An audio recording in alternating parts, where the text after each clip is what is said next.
Day 56.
This gong is for all of the shunned yogis out there.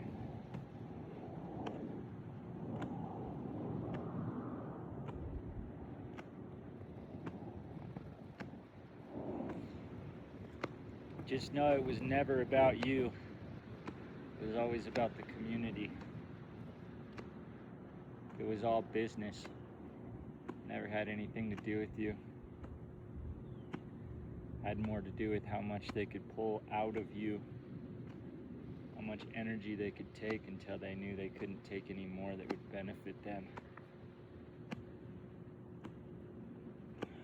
Congratulations. You've proven yourself to be stronger and of higher vibration than an entire community of people who need other people for validation on a daily basis. Congratulations.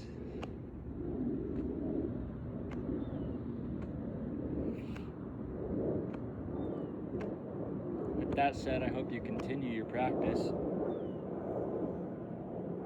I hope you never gave up on yourself. I hope you end all of the suicidal ideations and the loneliness that you feel. Recognize that you're part of a community that it has no community.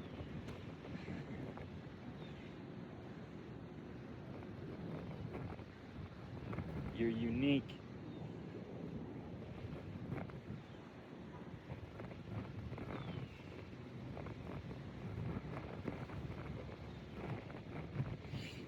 You can do whatever you want with yourself. You can go into another community, which you know how to play that game. If you've ever been shunned before, you definitely know how to play that game. Remember that your silence only leads you back to the same place. Remember the power that it brings. And next time, maybe be a little bit more a part of the community. Or don't. Continue even deeper to your own individualization, your own realization.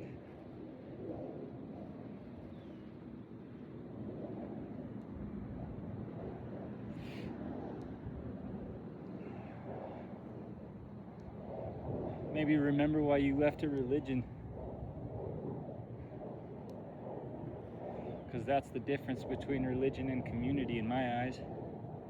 The community will turn their back on you because of business, because of other people's opinion, because of political gossip, political truth, which is not objective.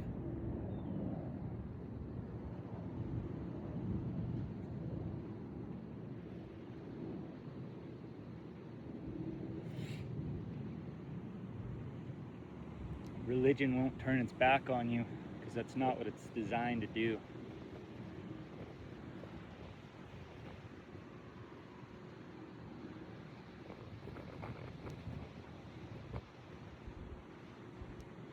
So recognize that. Communities that are formed within religious cults, they usually don't last very long before somebody picks up the torch and continues forward with the teachings within the religion.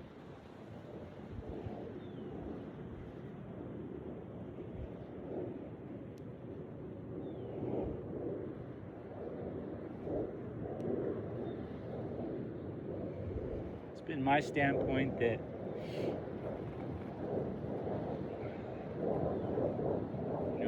you can always go back to that religion.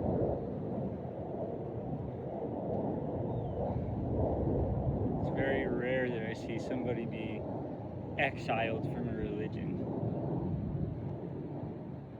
Most of the time it's people leaving a religion because they choose to, because of an experience they had with themselves, and they've asked themselves questions that couldn't be answered or nobody else could answer within the religion, and it deters them from it. They failed to differentiate belief and faith.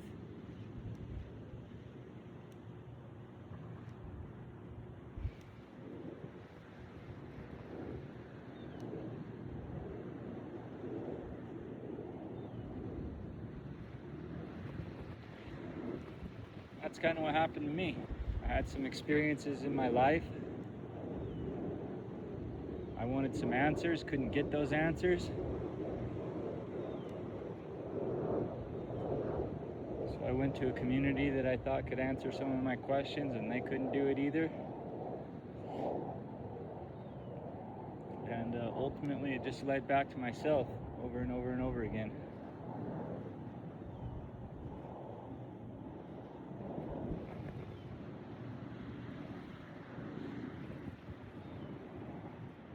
The relationship you have with a higher power is the relationship that you have with a higher power.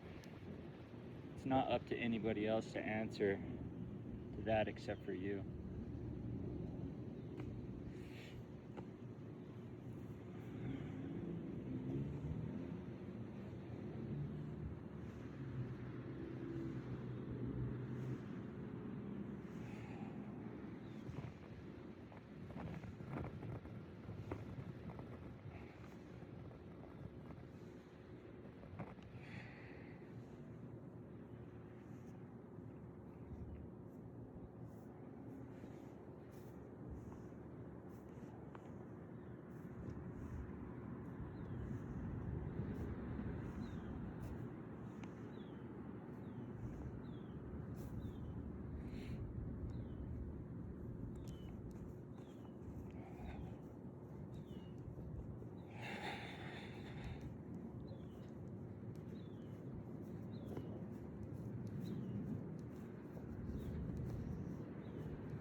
And ultimately, I've recognized that the right answer is that there is no right answer.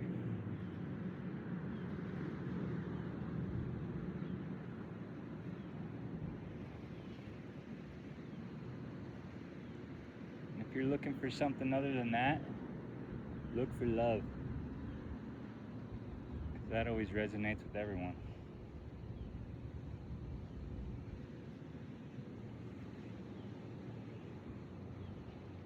That's what I've seen the religious aspect from the human experiential acknowledgement to boil down to, coinciding with communities.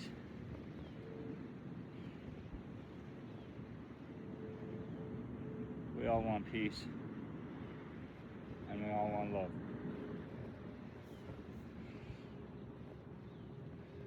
Aside from that, it's all war.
And so for me, a chance at love actually means going back to a religion.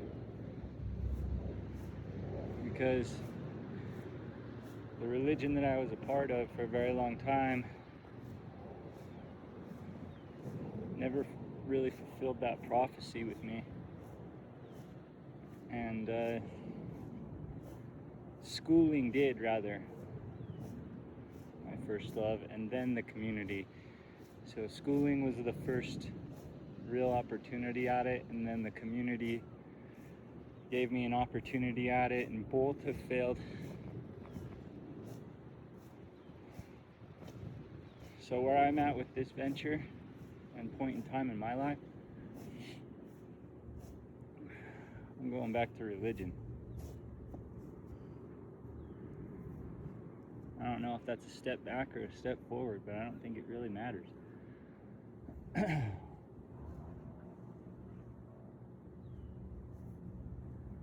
Because in those two failed relationships, all that it's done has given me the most deepest understanding of myself. You know, what do I need to work on? Why didn't it work out? You know, I've been forced to reconcile with myself by default of through failure. I've had to be extremely humble towards myself.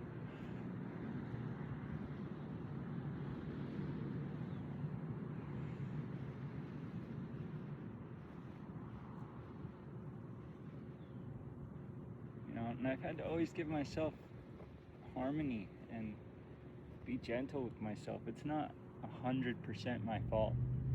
Nothing really is.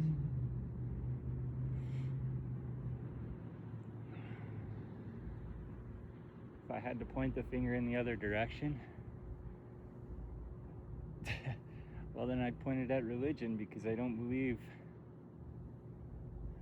that those women really will leave at the sight of a hard time, which seems to happen in my life.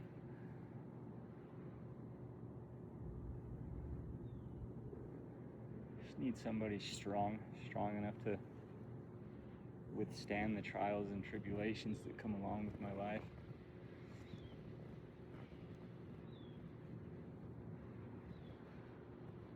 Because one thing is for sure, I have never been the one to bail. I've never been the one to pack up and leave.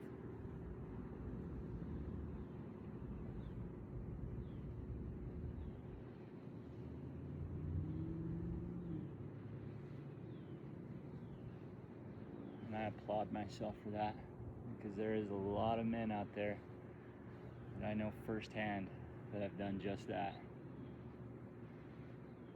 Not to say that's the wrong thing. I'm just saying that it's a strength if you haven't.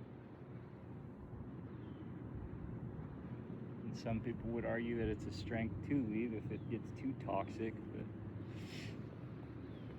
I've got pretty thick skin.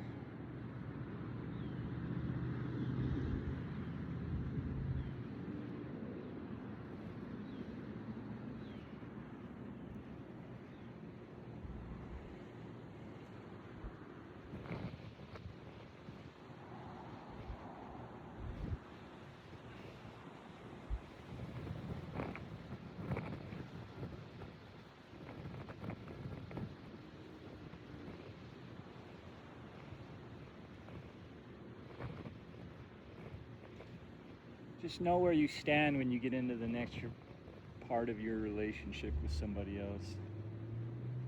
That'll be your superpower. Write off all of your wrongs. Forgive yourself for it, as in you won't do it again. And move forward in life. That's all you can do.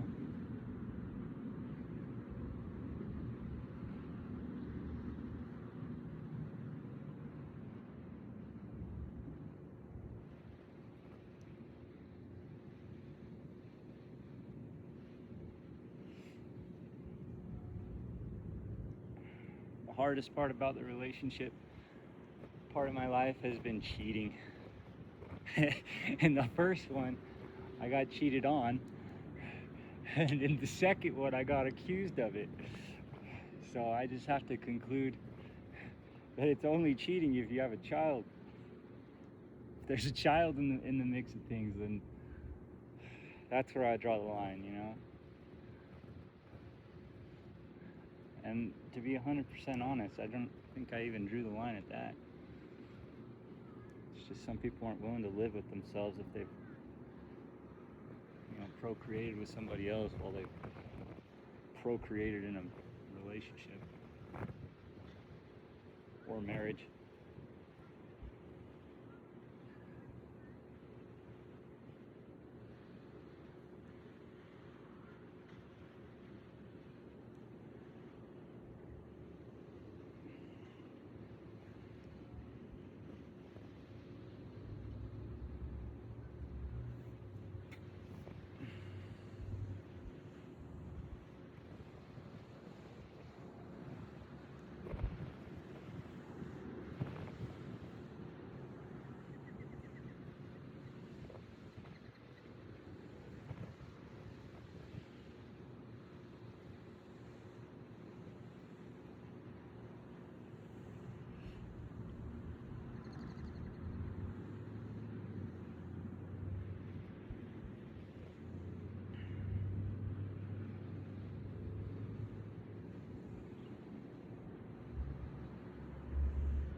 There's just levels to cheating.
I'm just glad that I'm in a place now that I know I can't perceive myself to cheat on anyone. And that's how I knew I was ready for a relationship. When I recognized that I was not in a position to hurt anyone by being with somebody else.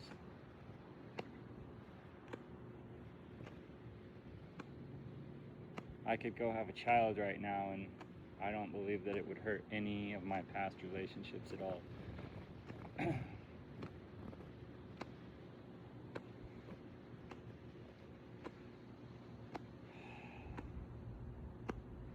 And if that's not true, then y'all come on back. And y'all come on back. And y'all know you won't.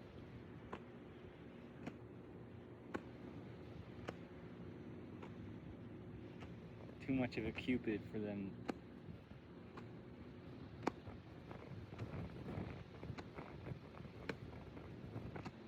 Too shamanistic. Connected them to their own twin flames. Despite being within my auric field. And the strong encompassment of love that it possesses. They had no choice but to go and find their own true loves, knowing that it would only hurt me less than I could ever hurt them. So that's why they had to go first. Or at least that's how I cocktail it in my mind. I suppose if they were on the other side of the fence, or in my shoes, they'd say the same thing. There's two sides to every coin.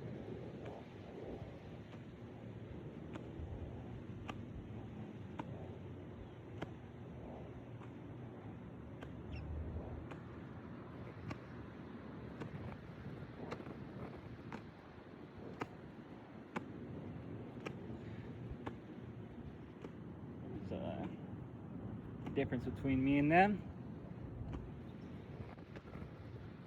they only perceived love to happen with another, and I found it within myself.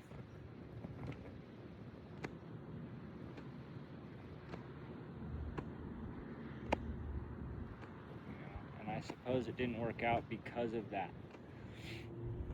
So moving forward, I'm leaning into the universal law of attraction, and what you are is what you attract, and really tapping as deep as I can on that law, recognizing somebody that truly does love themselves before I go and get into a relationship. It's almost every single time I find that person needing me and me not needing them,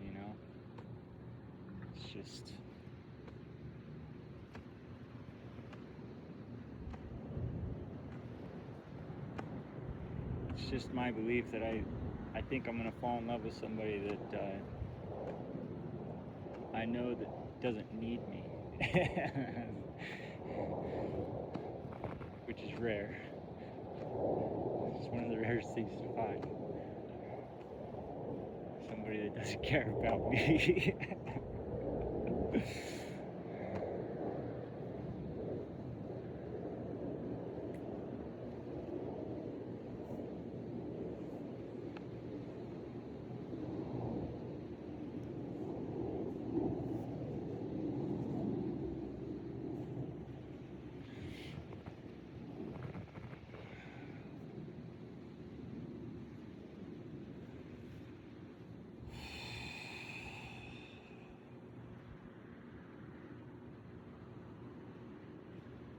But that's the quantum entanglement.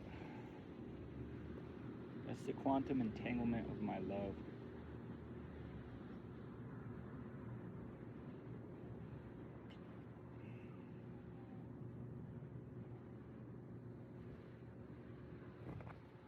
That's what a relationship really is to me.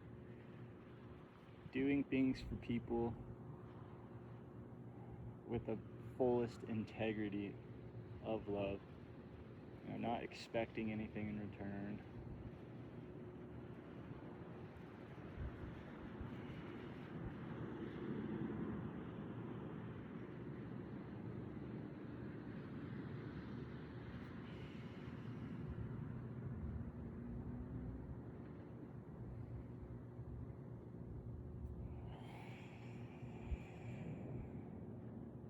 just falling in love with the straight up values, the integral values.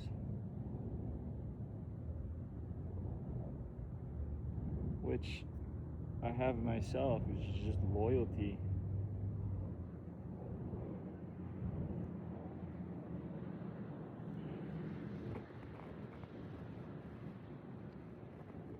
Loyalty and the respect that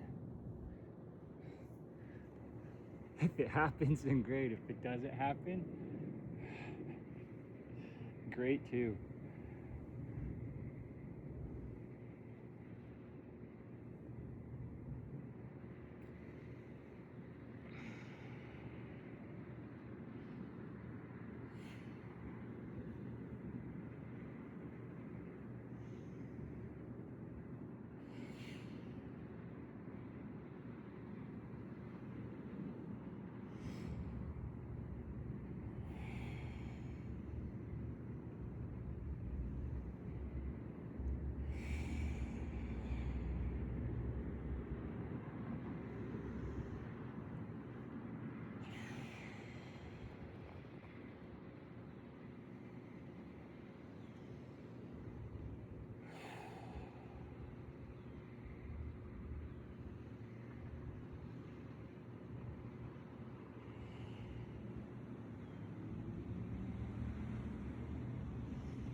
I just think the chances of it happening are greater than it not, you know? So it keeps me going.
I just know that life becomes trying to find somebody else when you're alone. And when you're with somebody else, there are a lot of times where you just want to be alone. So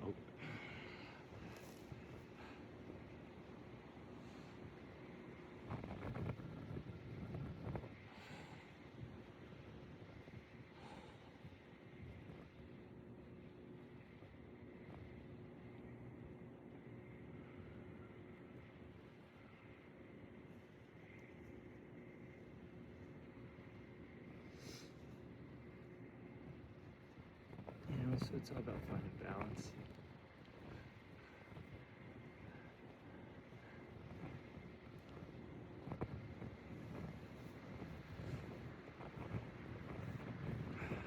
I just think in the collective mindset that when you're living alone, you perceive yourself to be alone, even though you're not alone, because you can go and be a part of something or someone else's life whenever you really truly want to, even though you're not in a relationship with those people, and not feel so alone. And then when you're living with somebody, you can be alone whenever you truly want to. You just have to make time for it and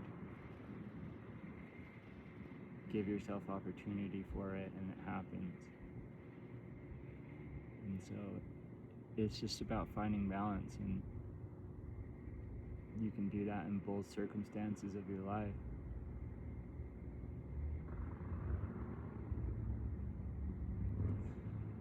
And I think there's like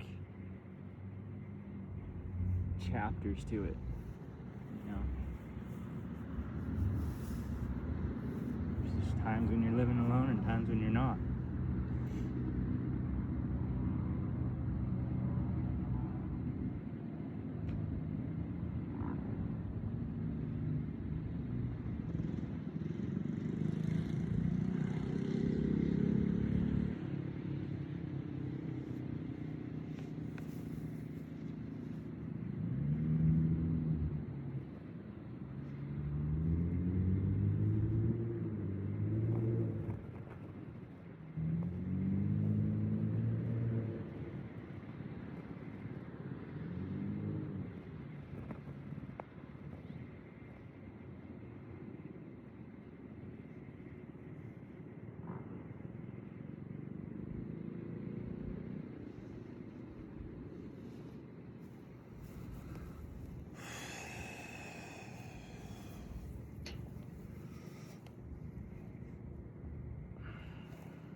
Yep. That's good. Much love, everybody. See y'all tomorrow.